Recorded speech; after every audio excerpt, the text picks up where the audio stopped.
জানাজার নামাজে সূরা ফাতিহা পড়ছে না, এর লাগি নামাজ হইছে না। আচ্ছা, জীবনে কোনদিন শুনছেন জানাজার নামাজে সূরা ফাতিহা পড়ন লাগে? কোন কথা কোন শুনছেন আপনারা কোনদিন? হেতে মশলা লই আইছে, বুখারী শরীফে আছে অত নম্বর হাদিস, তিরমিজি শরীফে আছে অত নম্বর হাদিস। বেগম জিয়ার জানাজার মধ্যে বাইতুল মুকাররমের খতিব সাহেব সূরা ফাতিহা পড়ছে না, এটা একটা মানে নামাজ হইছে না, এটা জাতির সাথে একটা ধোঁকা দেওয়া হইলো, এর মতো করে একটা পোস্ট দিয়ে দিছে। যদি জানতেন তারেক রহমান যে এই মাসালা সূরা ফাতিহা না পড়লে সালাত হয় না, এটা রুকুন, মনে হয় এই ইমামকে ভাড়া করতেন না। আমি ঠিক বলেন না, আপনার ঠিক বলার দরকার নাই, আমার ধারণা বলছি।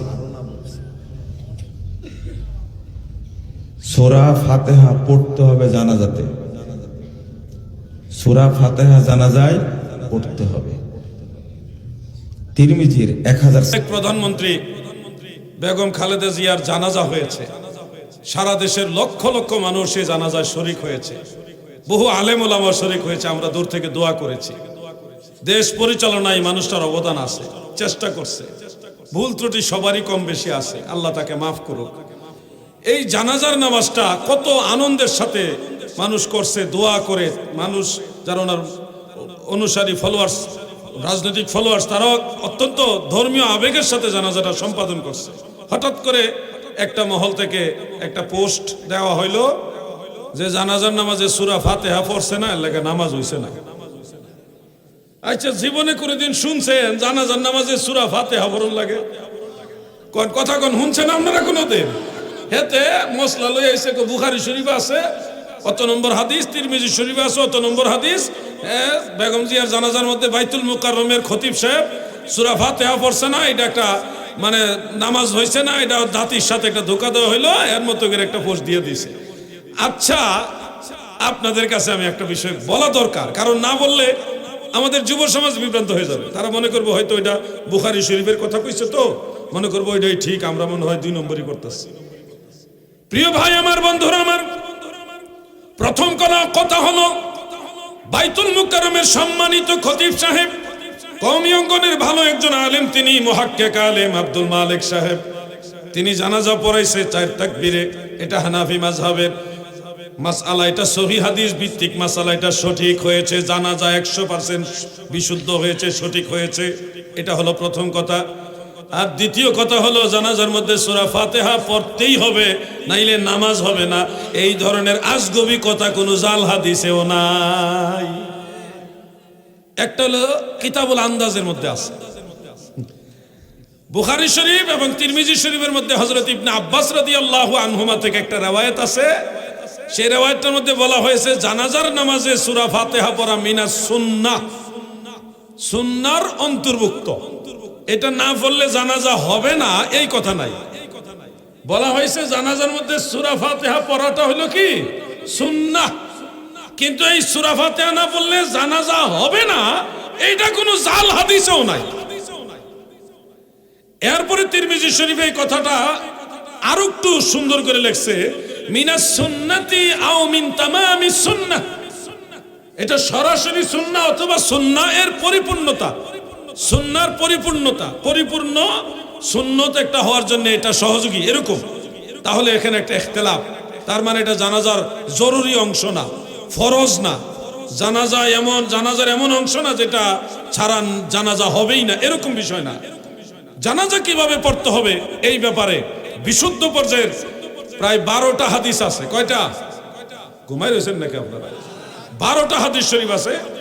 সেখানে নবীজির সবচেয়ে কাছের একজন সাহাবী হলেন শেরে খোদা মাওলা আলী রাদিয়াল্লাহু আনহু। নবীজির একেবারে কাছের সাহাবী, আহলে বাইতে রাসূলের সদস্য, পাক পাঞ্জাতনের একজন।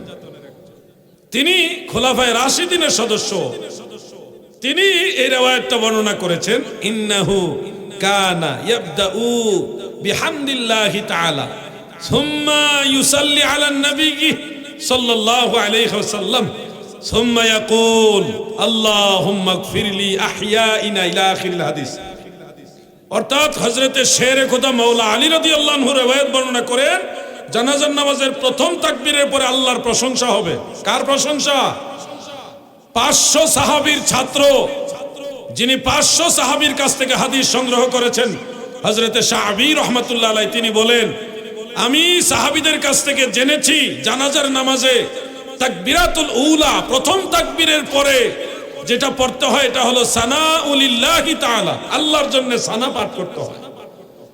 এরপরে তাকবীরে সানিয়া, যেটা দ্বিতীয় তাকবীরের পরে নবীজির উপর দুরূদ শরীফ পড়তে হয়, তৃতীয় তাকবীরের পরে দোয়া পড়তে হয়, চতুর্থ তাকবীর দিয়ে সালাম। এটা হযরতে আলী রাদিয়াল্লাহু আনহু বর্ণনা করেছেন, হযরতে সাহাবী নিজে ব্যাখ্যা করে দিয়েছেন। হযরতে আবু হুরায়রা রাদিয়াল্লাহু আনহুর নাম শুনেছেন আপনারা? তিনি সর্বাধিক হাদিস বর্ণনাকারী সাহাবী।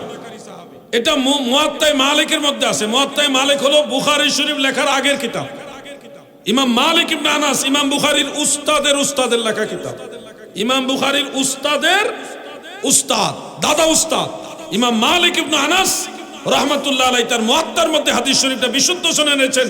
হযরত আবু হুরায়রা আল্লাহর নামে কসম করে বলতেছেন, আল্লাহর কসম, যখন মাইয়িতের লাশ খাটিয়ার মধ্যে রাখা হয় তখন আমি কাব্বারতু, তাকবীর বলি, ওয়া হামিদুল্লাহ, আল্লাহর প্রশংসা করি, সানা পাঠ করি, এরপরে দ্বিতীয় তাকবীর বলি, তারপরে নবীজির উপরে দুরূদ শরীফ পাঠ করি, তারপরে তৃতীয় তাকবীর বলি, তারপরে মাইয়িতের জন্য দোয়া করি, চতুর্থ তাকবীর দিয়ে সালাম দেই। এটাই হলো জানাজা পড়ার নিয়ম। সুবহানাল্লাহ বলেন। 12 জন সাহাবী থেকে জানাজার নামাজের বিশুদ্ধ সনদের হাদিস রয়েছে, গ্রহণযোগ্য হাদিস রয়েছে। যেভাবে আমরা জানাজা পড়ি ওটা ঠিক, এটা 12 জন সাহাবী থেকে হাদিস আছে। কতজন সাহাবী? এরা তো জানেও না। সেই মুসান্নাফ ইবনে আবি শাইবা, ইমাম বুখারী এবং মুসলিমের উস্তাদের লেখা কিতাব, কিন্তু একটা প্রপাগান্ডা ছড়ায় দিল, সারা দেশের মানুষের মধ্যে একটা আতঙ্ক ছড়ায় দিয়েছে। ওরে বাইতুল মুকাররমের খতিব সাহেব জানাজা পড়াইছে, বেগম জিয়ার জানাজা হইছে না, নাউজুবিল্লাহ। এগুলি ফিতনাবাজ। এরা কি ফিতনাবাজ? জানাজার নিয়মটা আমার সাথে একটু শেয়ার করেন। তাকবীর দেওয়ার পরে, প্রথম তাকবীরের পরে সানা পড়তে হয়। বলেন কি পড়তে হয়? জোরে বলেন কি পড়তে হয়? দ্বিতীয় তাকবীরের পরে নবীজির উপরে দুরূদ শরীফ পড়তে হয়। বলেন কি পড়তে হয়? তৃতীয় তাকবীরের পরে দোয়া পাঠ করতে হয়। বলেন কি করতে হয়?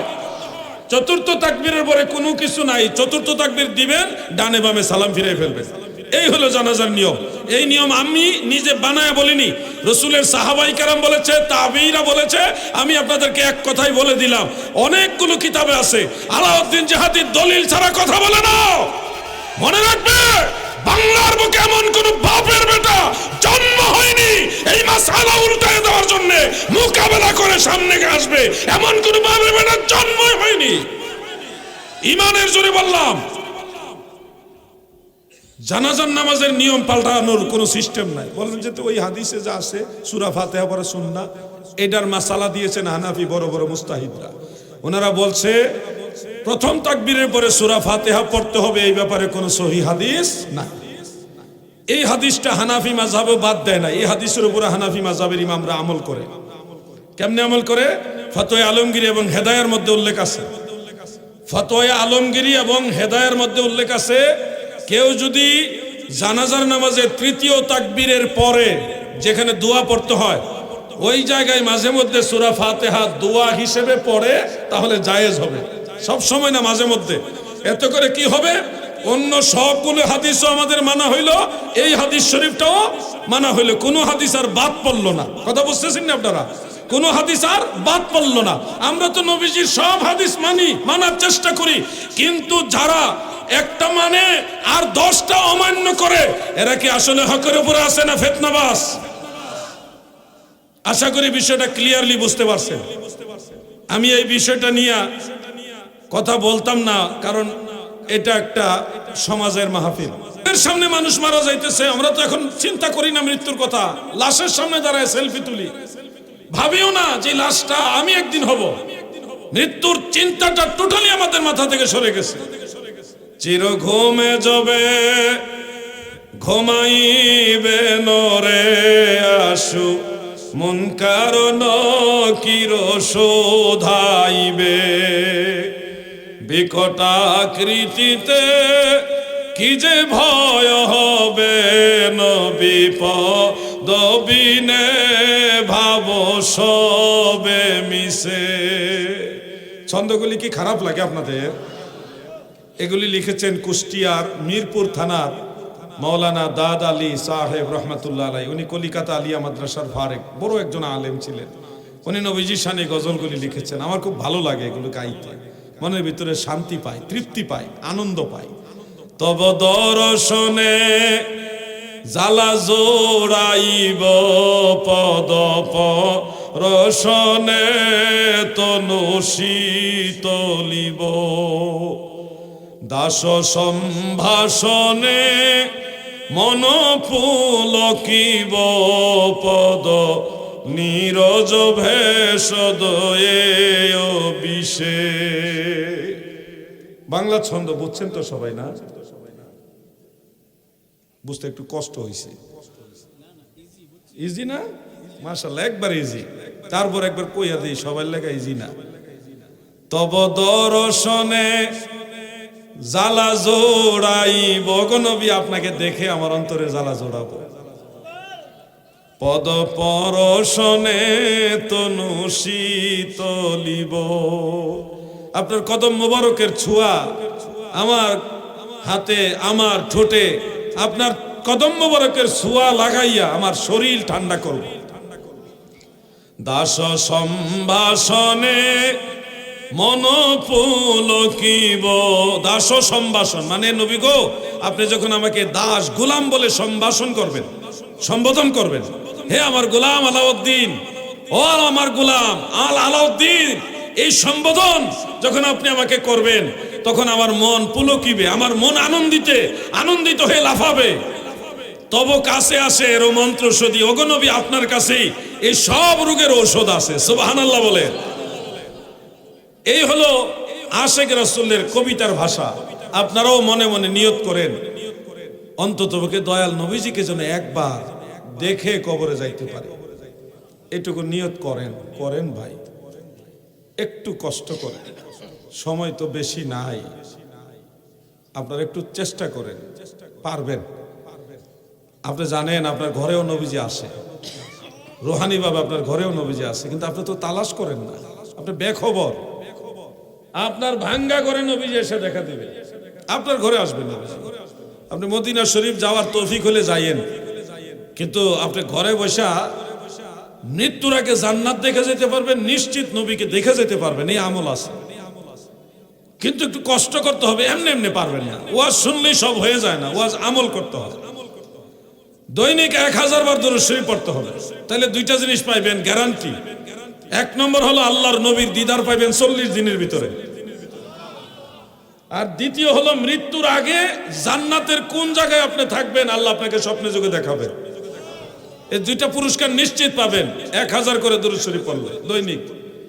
একটু কষ্ট, হঠাৎ করে 1000 দরুদ শরীফের কথা শুনে হয়তো টেনশনে পড়ে গেছে, আসলে কষ্ট না ভাই, শুরু করেন দেখবেন ভালো লাগবে।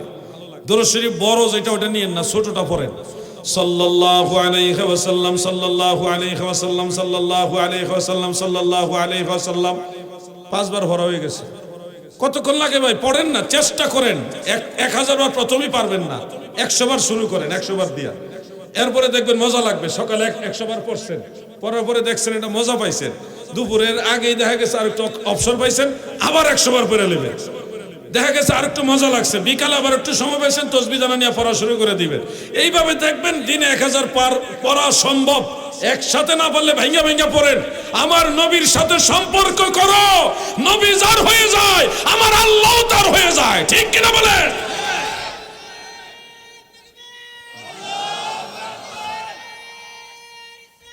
ইয়া রাসূলুল্লাহ,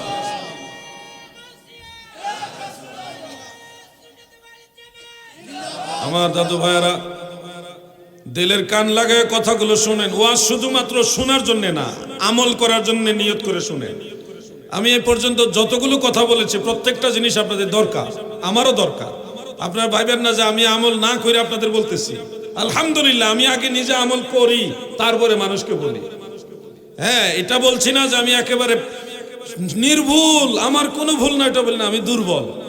আমি মানুষ হতে পারি অতি নগণ্য, যাকে ভালোবাসি তিনি অতি অনন্য, যাকে ভালোবাসি তিনি অতি অনন্য, মানুষ হতে পারি অতি নগণ্য। আমরা দুর্বল হইলেও যেই নবীকে ভালোবাসি ওই নবী মহান নবী, দয়াল নবী, রহমতের নবী, ঠিক কিনা বলেন? মনোবল রাখবেন, ভুল হইলে হইছে, কিন্তু চালাই যাবেন, চেষ্টা চালাই যাবেন। আপনার ভুলের জন্য তো দয়াল নবী আছেই। হাসরের ময়দানে দাঁড়ায় থাকবেন, আল্লাহ তাআলা জিগাইবো, এই আব্দুর রহমান কি করছ? আপনি কইবেন আল্লাহ আমি কি করছি? আপনি তো জানেনই, আপনি যেটা কইবেন এটাই ঠিক। কারণ আপনার ফায়সালার উপরে ফায়সালা দেওয়ার ক্ষমতা কারো নাই।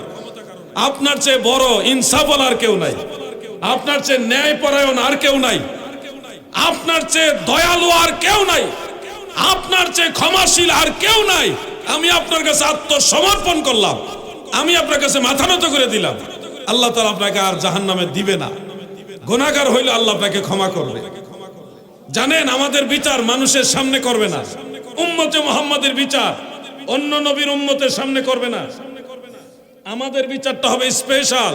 তাফসীর ইবনে কাসিরের মধ্যে সূরা ইয়াসিনের তাফসীর আছে, আল্লাহ তাআলা উম্মতে মুহাম্মাদীকে আলাদা পর্দার আড়ালে নেবে, নিয়ে আপনার জীবনের সমস্ত আমল আপনাকে দেখাবে।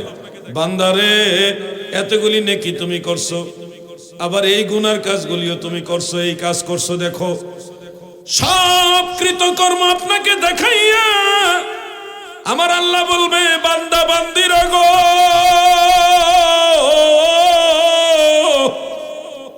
তোমরা আমার এই আদেশগুলি মানছো, এই আদেশগুলি মানো নাই।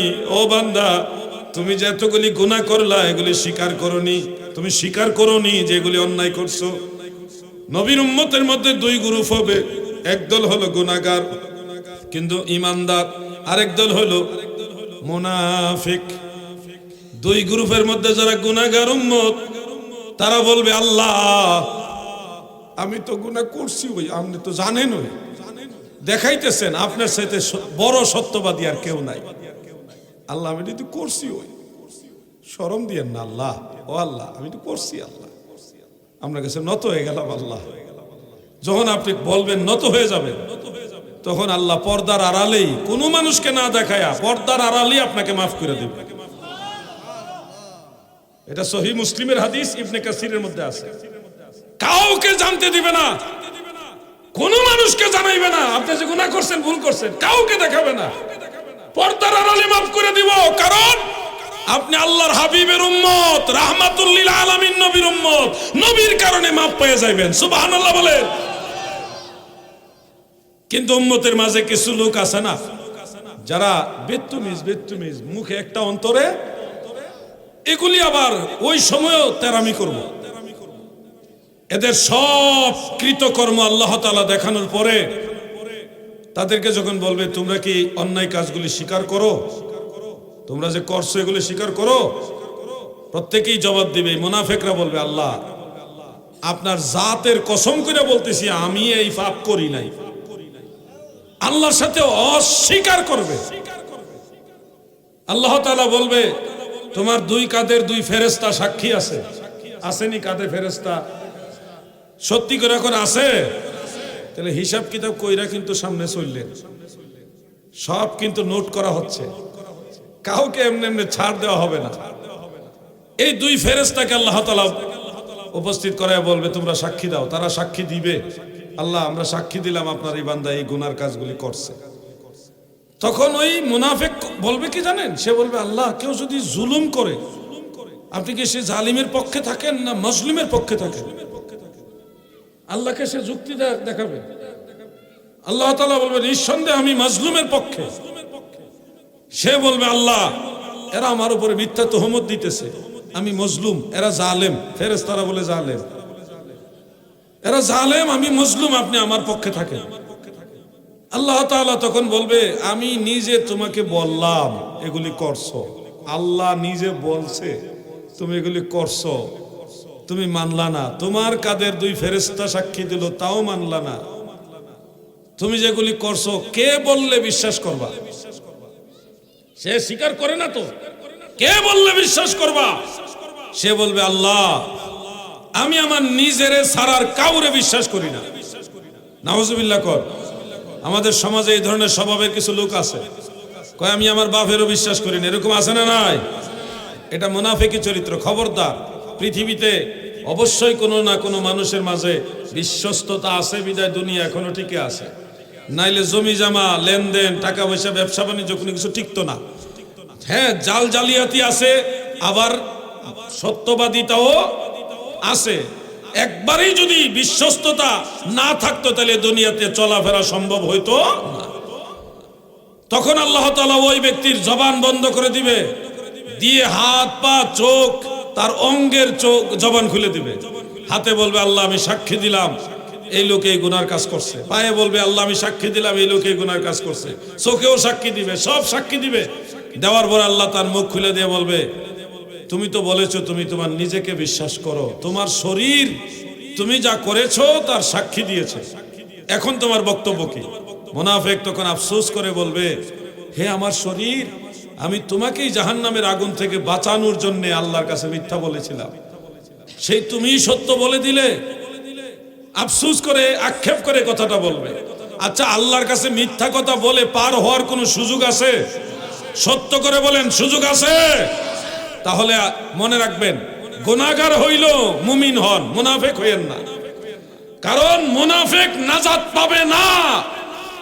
গুনাহগার হইলে মুমিনদের মধ্যে যারা গুনাহগার, বড় গুনাহগার, তারাও একবার না একবার জান্নাতে যাবে। কারণ আমার নবীজি বলেছেন, عن جابر بن عبد الله رضي الله تعالى عنه قال سمعت رسول الله صلى الله عليه وسلم يقول شفاعتي لأهل الكبائر من أمتي هذا حديث صحيح। হযরত জাবের বলেন আল্লাহর নবীকে বলতে শুনেছি গো, দয়াল নবীজি বলেছেন আমার উম্মতের মধ্যে যারা বড় বড় গুনাহগার, আমি রাসূল তাদের জন্য সুপারিশ করব, এই গুনাহগার উম্মতকে তরাইয়া জান্নাতে লইয়া যাব।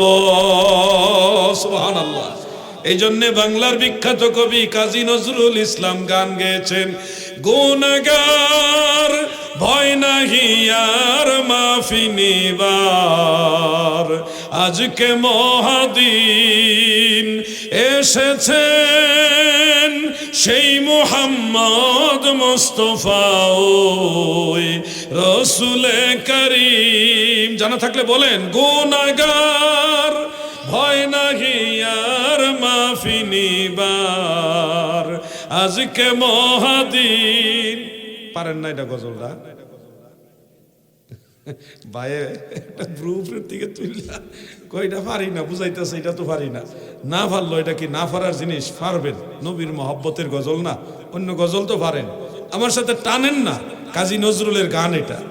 গুনাহগার ভয় নাহি আর মাফি নিবার, আজকে মহাদিন।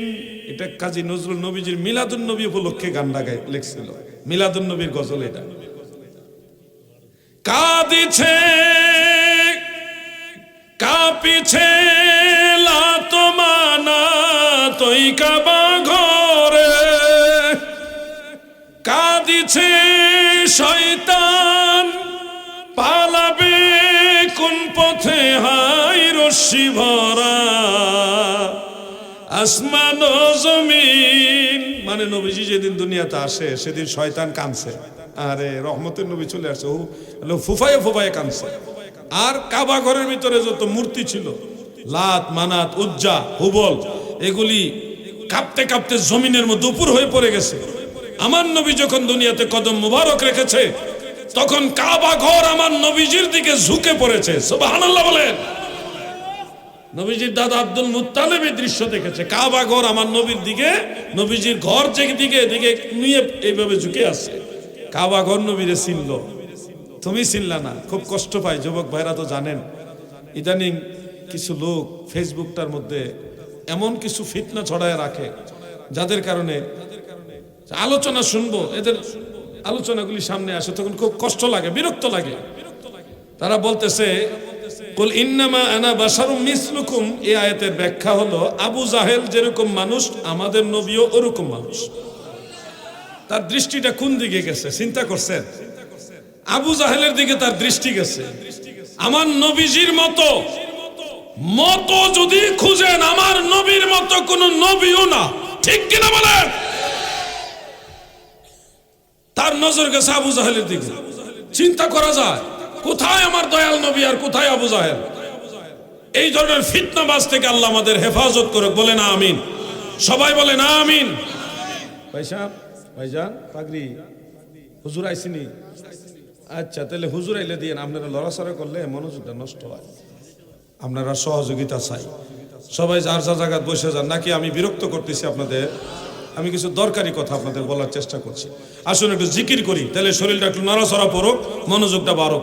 লা ইলাহা ইল্লাল্লাহ, লা ইলাহা ইল্লাল্লাহ, জোরে মাশাআল্লাহ মাশাআল্লাহ।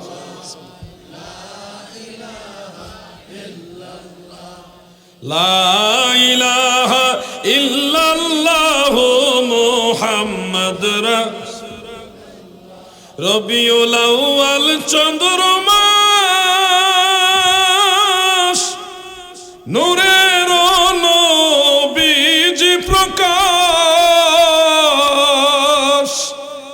বিমোহিত আকাশ বাতাস, বিমোহিত আকাশ বাতাস পড়ুন কালিমা মুসলমান। লা ইলাহা, জোরে লা ইলাহা, লা ইলাহা, মাশাআল্লাহ। হক লা ইলাহা মুহাম্মদ রাসূলুল্লাহ সাল্লাল্লাহু আলাইহি ওয়া আলিহি ওয়াসাল্লাম। ফিতনা থেকে নিজেদেরকে সংবরণ রাখবেন, বিরত রাখবেন, ফিতনার দিকে যাবেন না। ছাত্র ভাইরা এক জায়গায় বসেন না, আপনারা বারবার আসা যাওয়া করতেছেন, মনোযোগ নষ্ট হইতেছে। আপনাদের সহযোগিতা চাই। এতক্ষণ কথা বললাম, নড়াচড়া করেন নাই, ভালো লাগছে। এখন আসা যাওয়া করলে তো মনোযোগ আমারই নষ্ট হয়ে যায়। মানুষের কি করবো, খুব মনোযোগ। কিতা জানি কইতাম আসলে, হ্যাঁ জিকির করছি, জিকিরের পরে জানে, হ্যাঁ হ্যাঁ হ্যাঁ মাশাআল্লাহ, আপনার ধন্যবাদ। লড়াচড়া করেন না, ছাত্রবেরা যার যার জায়গায় বসে থাকেন। ফিতনা যত আসবে, এই ফিতনা থেকে নিজেদেরকে দূরে রাখবেন। যার কথায় মনে হচ্ছে যে কিছু একটা ঝামেলা আছে, মনে হচ্ছে টেনশন লাগতেছে, তার কাছ থেকে দূরে থাকবেন। বিশেষ করে যেই কথাগুলো আগে শুনেননি, পূর্বে 20-30 বছর আগে শুনেননি, নতুন করে হঠাৎ একটা কথা আপনার কাছে আনিজি আনিজি মনে হইতেছে, যেটা কেমন লাগতেছে, এটা কি কয়, এই ধরনের কথা যখন আসবে তখন অটোমেটিক ওখান থেকে দূরে সরে যাবে। মনে রাখবেন, এই ব্যক্তি আপনার ঈমান নষ্ট করার জন্য অথবা আমল নষ্ট করার জন্য আসছে। এখনকার এই যুগে অনেক লোক আছে যারা বলে তারাবি নামাজ 20 রাকাত পড়া যাবে না, 8 রাকাত পড়লেই হবে। এই কথাগুলো আগে আমরা শুনিনি। মুরব্বীরা আগে শুনছেন? আগের দিন কোনোদিন শুনিই নাই যে 8 রাকাত তারাবি আছে। তারাবি মানে 20 রাকাত, তারাবি মানে কি 20 রাকাত, কোনো টেনশন ছিল না। কি তাই এটা আমি বুঝছি না। আচ্ছা করবো না, সমস্যা নাই। 20 মিনিট কোনো ব্যবহার হইল, কি করে আপনারা কি ঘুমাইতেছেন নাকি? দরকার লাগলে সারা 20 মিনিট করবো, টেনশনের কোনো কারণ নাই। যেই ফিতনাগুলি এখন আমাদের সমাজে আসতেছে, এগুলি কিয়ামতের আলামত। হঠাৎ করে সে বলবে বেতের নামাজ 1 রাকাত, সারা জীবন পড়ছেন কত রাকাত? এখন যদি হঠাৎ করে কেউ 1 রাকাত, একটা ফেস লাগবো না? তারে এলাকাতে জায়গা দিবেন না, মনে করবেন এই এলাকাটা নষ্ট করে নেবে। যদি কেউ এসে হঠাৎ করে 8 রাকাত তারাবি আর 1 রাকাত বেতের, বেজাল লাগালেই বসে। যুবকদেরকে নষ্ট করে ফেলবে, কারণ যুবকদের মন হইল সহজ সরল, তারা এখনো দুনিয়ার ভাউতাবাজি বুঝে উঠতে পারে নাই ভালো করে। কথা বলছেন, মাইন্ড করেন না যুবক ভাই, আপনার অবশ্যই ট্যালেন্ট, কিন্তু দুনিয়ার ভাউতাবাজি বুঝার জন্য একটু বয়সের ব্যাপার স্যাপার আছে। প্রিয় ভাই আমার, বন্ধুরা আমার, গতকাল নি বেগম জিয়ার জানাজা হয়েছে। গতকাল না পরশুদিন হয়েছে? গত বুধবারে বাংলাদেশের সাবেক প্রধানমন্ত্রী বেগম খালেদা জিয়ার জানাজা হয়েছে। সারা দেশের লক্ষ লক্ষ মানুষ এই জানাজায় শরীক হয়েছে, বহু আলেম ওলামা শরীক হয়েছে। আমরা দূর থেকে দোয়া করেছি। দেশ পরিচালনায় মানুষটার অবদান আছে, চেষ্টা করছে, ভুল ত্রুটি সবারই কম বেশি আছে, আল্লাহ তাকে মাফ করুক। এই জানাজার নামাজটা কত আনন্দের সাথে মানুষ করছে, দোয়া করে। মানুষ যারা ওনার অনুসারী ফলোয়ার্স, রাজনৈতিক ফলোয়ার্স, তারাও অত্যন্ত ধর্মীয় আবেগের সাথে জানাজাটা সম্পাদন করছে। হঠাৎ করে একটা মহল থেকে একটা পোস্ট দেওয়া হইলো যে জানাজার নামাজে সূরা ফাতিহা পড়ছে না, এর লাগি নামাজ হইছে না। আচ্ছা, জীবনে কোনদিন শুনছেন জানাজার নামাজে সূরা ফাতিহা পড়ন লাগে? কোন কথা কোন শুনছেন আপনারা কোনদিন? হেতে মশলা লই আইছে, বুখারী শরীফ আছে অত নম্বর হাদিস, তিরমিজি শরীফ আছে অত নম্বর হাদিস। বেগম জিয়ার জানাজার মধ্যে বাইতুল মুকাররমের খতিব সাহেব সূরা ফাতিহা পড়ছে না, এটা একটা মানে নামাজ হয়েছে না, এটা জাতির সাথে একটা ধোঁকা দেওয়া হইলো, এর মতো করে একটা পোস্ট দিয়ে দিয়েছে। আচ্ছা, আপনাদের কাছে আমি একটা বিষয় বলা দরকার, কারণ না বললে আমাদের যুব সমাজ বিভ্রান্ত হয়ে যাবে। তারা মনে করবো হয়তো এটা বুখারী শরীফের কথা কইছে, তো মনে করবো ওইটাই ঠিক, আমরা মনে হয় 2 নম্বরই করতেছি। প্রিয় ভাই আমার, বন্ধুরা আমার, প্রথম কথা হলো বাইতুল মুকাররমের সম্মানিত খতিব সাহেব, কওমি অঙ্গনের ভালো একজন আলেম, তিনি মুহাক্কিক আলেম আব্দুল মালিক সাহেব, তিনি জানাজা পড়াইছে 4 তাকবীরে। এটা হানাফি মাযহাবের মাসআলা, এটা সহিহ হাদিস ভিত্তিক মাসআলা, এটা সঠিক হয়েছে। জানাজা 100% বিশুদ্ধ হয়েছে, সঠিক হয়েছে। এটা হলো প্রথম কথা। আর দ্বিতীয় কথা হলো জানাজার মধ্যে সূরা ফাতিহা পড়তেই হবে, নাইলে নামাজ হবে না। এই ধরনের আজগবি কথা কোনো জাল হাদিসেও নাই। একটা হলো কিতাবুল আন্দাজের মধ্যে আছে, বুখারী শরীফ এবং তিরমিজি শরীফের মধ্যে হযরত ইবনে আব্বাস রাদিয়াল্লাহু আনহুমা থেকে একটা riwayat আছে। সেই riwayatটার মধ্যে বলা হয়েছে জানাজার নামাজে সূরা ফাতিহা পড়া মিনাস সুন্নাহ, সুন্নাহর অন্তর্ভুক্ত। এটা না পড়লে জানাজা হবে না এই কথা নাই, বলা হয়েছে জানাজার মধ্যে সূরা ফাতিহা পড়াটা হলো কি সুন্নাহ। কিন্তু এই সূরা ফাতিহা না পড়লে জানাজা হবে না, এইটা কোনো জাল হাদিসেও নাই। এরপরে তিরমিজি শরীফে এই কথাটা আরো একটু সুন্দর করে লেখছে, মিনাস সুন্নতি আও মিন তামামিস সুন্নাহ। এটা সরাসরি সুন্নাহ অথবা সুন্নাহ এর পরিপূর্ণতা, সুন্নাহর পরিপূর্ণতা, পরিপূর্ণ সুন্নত একটা হওয়ার জন্য এটা সহযোগী, এরকম। তাহলে এখানে একটা ইখতিলাফ, তার মানে এটা জানাজার জরুরি অংশ না, ফরজ না। জানাজার এমন অংশ না যেটা ছাড়া জানাজা হবেই না, এরকম বিষয় না। জানাজা কিভাবে পড়তে হবে এই ব্যাপারে বিশুদ্ধ পর্যায়ের প্রায় 12টা হাদিস আছে। কয়টা? ঘুমাই রয়েছেন নাকি আপনারা? 12টা হাদিস শরীফ আছে।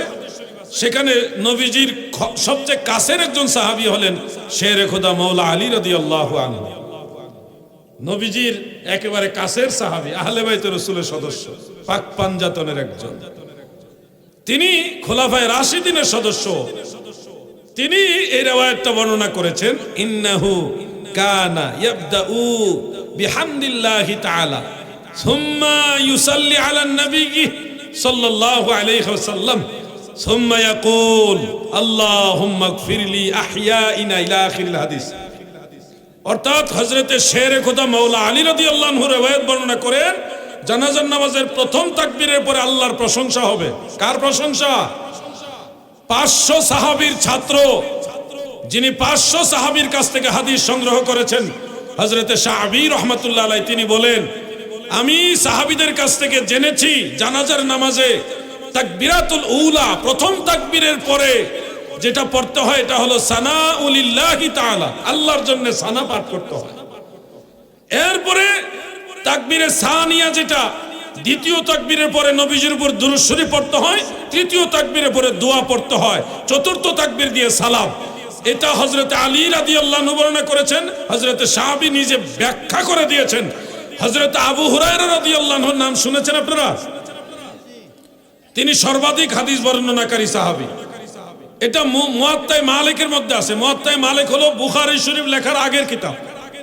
ইমাম মালিক ইবনে আনাস, ইমাম বুখারীর উস্তাদের লেখা কিতাব। ইমাম বুখারীর উস্তাদের উস্তাদ, দাদা উস্তাদ ইমাম মালিক ইবনে আনাস রাহমাতুল্লাহ আলাইহি তার মুয়াত্তার মধ্যে হাদিস শরীফটা বিশুদ্ধ শুনে এনেছেন। হযরত আবু হুরায়রা আল্লাহর নামে কসম করে বলতেছেন, আল্লাহর কসম, যখন মাইয়িতের লাশ খাটিয়ার মধ্যে রাখা হয় তখন আমি কাব্বারতু, তাকবীর বলি, ওয়া হামিদুল্লাহ, আল্লাহর প্রশংসা করি, সানা পাঠ করি, এরপরে দ্বিতীয় তাকবীর বলি, তারপরে নবীজির উপরে দুরূদ শরীফ পাঠ করি, তারপরে তৃতীয় তাকবীর বলি, তারপরে মাইয়িতের জন্য দোয়া করি, চতুর্থ তাকবীর দিয়ে সালাম দেই। এটাই হলো জানাজা পড়ার নিয়ম। সুবহানাল্লাহ বলেন। 12 জন সাহাবী থেকে জানাজার নামাজের বিশুদ্ধ সনদের হাদিস রয়েছে, গ্রহণযোগ্য হাদিস রয়েছে, যেভাবে আমরা জানাজা পড়ি ওটা ঠিক। এটা 12 জন সাহাবী থেকে হাদিস আছে। কতজন সাহাবী? এরা তো জানেও না। সেই মুসান্নফ ইবনে আবি শাইবা, ইমাম বুখারী এবং মুসলিমের উস্তাদের লেখা কিতাব, কিন্তু একটা প্রপাগান্ডা ছড়ায় দিল, সারা দেশের মানুষের মধ্যে একটা আতঙ্ক ছড়ায় দিয়েছে। ওরে বাইতুল মুকাররমের খতিব সাহেব জানাজা পড়াইছে, বেগম জিয়ার জানাজা হইছে না। নাউজুবিল্লাহ। এগুলি ফিতনাবাজ। এরা কি ফিতনাবাজ? জানাজার নিয়মটা আমার সাথে একটু শেয়ার করেন। তাকবীর দেওয়ার পরে, প্রথম তাকবীরের পরে সানা পড়তে হয়। বলেন কি পড়তে হয়? জোরে বলেন কি পড়তে হয়? দ্বিতীয় তাকবীরের পরে নবীজির উপরে দুরূদ শরীফ পড়তে হয়। বলেন কি পড়তে হয়? তৃতীয় তাকবীরের পরে দোয়া পাঠ করতে হয়। বলেন কি করতে হয়? চতুর্থ তাকবীরের পরে কোনো কিছু নাই। চতুর্থ তাকবীর দিবেন, ডানে বামে সালাম ফিরিয়ে ফেলবেন। এই হলো জানাজার নিয়ম। এই নিয়ম আমি নিজে বানায় বলিনি, রাসূলের সাহাবায়ে কেরাম বলেছে, তাবেঈরা বলেছে। আমি আপনাদেরকে এক কথাই বলে দিলাম, অনেকগুলো কিতাবে আছে। আলাউদ্দিন জাহাদির দলিল ছাড়া কথা বলে না। মনে রাখবে, বাংলার বুকে এমন কোন বাপের বেটা জন্ম হয়নি এই মাসআলা উল্টায় দেওয়ার জন্য মোকাবেলা করে সামনে আসবে, এমন কোন বাপের বেটা জন্মই হয়নি। ইমানের জোরে বললাম, জানাজার নামাজের নিয়ম পাল্টানোর কোনো সিস্টেম নাই। বলেন যে তো ওই হাদিসে যা আছে সূরা ফাতিহা পড়া সুন্নাহ, এটার মাসালা দিয়েছেন হানাফি বড় বড় মুস্তাহিদরা। ওনারা বলছে প্রথম তাকবীরের পরে সূরা ফাতিহা পড়তে হবে, এই ব্যাপারে কোনো সহিহ হাদিস না। এই হাদিসটা হানাফি মাযহাবও বাদ দেয় না। এই হাদিসের উপরে হানাফি মাযহাবের ইমামরা আমল করে। কেমনে আমল করে? ফতোয়া আলমগীর এবং হেদায়ার মধ্যে উল্লেখ আছে। ফতোয়া আলমগীরি এবং হেদায়ার মধ্যে উল্লেখ আছে, কেউ যদি জানাজার নামাজের তৃতীয় তাকবীরের পরে যেখানে দোয়া পড়তে হয় ওই জায়গায় মাঝে মধ্যে সূরা ফাতিহা দোয়া হিসেবে পড়ে, তাহলে জায়েজ হবে। সব সময় না, মাঝে মধ্যে। এত করে কি হবে? অন্য সবগুলো হাদিসও আমাদের মানা হইলো, এই হাদিস শরীফটাও মানা হইলো। কোনো হাদিস আর বাদ পড়লো না। কথা বুঝতেছেন না আপনারা? কোনো হাদিস আর বাদ পড়লো না। আমরা তো নবীজির সব হাদিস মানি, মানার চেষ্টা করি, কিন্তু যারা একটা মানে আর 10টা অমান্য করে, এরা কি আসলে হকের উপরে আছে না ফিতনাবাজ? আশা করি বিষয়টা ক্লিয়ারলি বুঝতে পারছেন। আমি এই বিষয়টা নিয়ে কথা বলতাম না, কারণ এটা একটা সমাজের মাহফিল।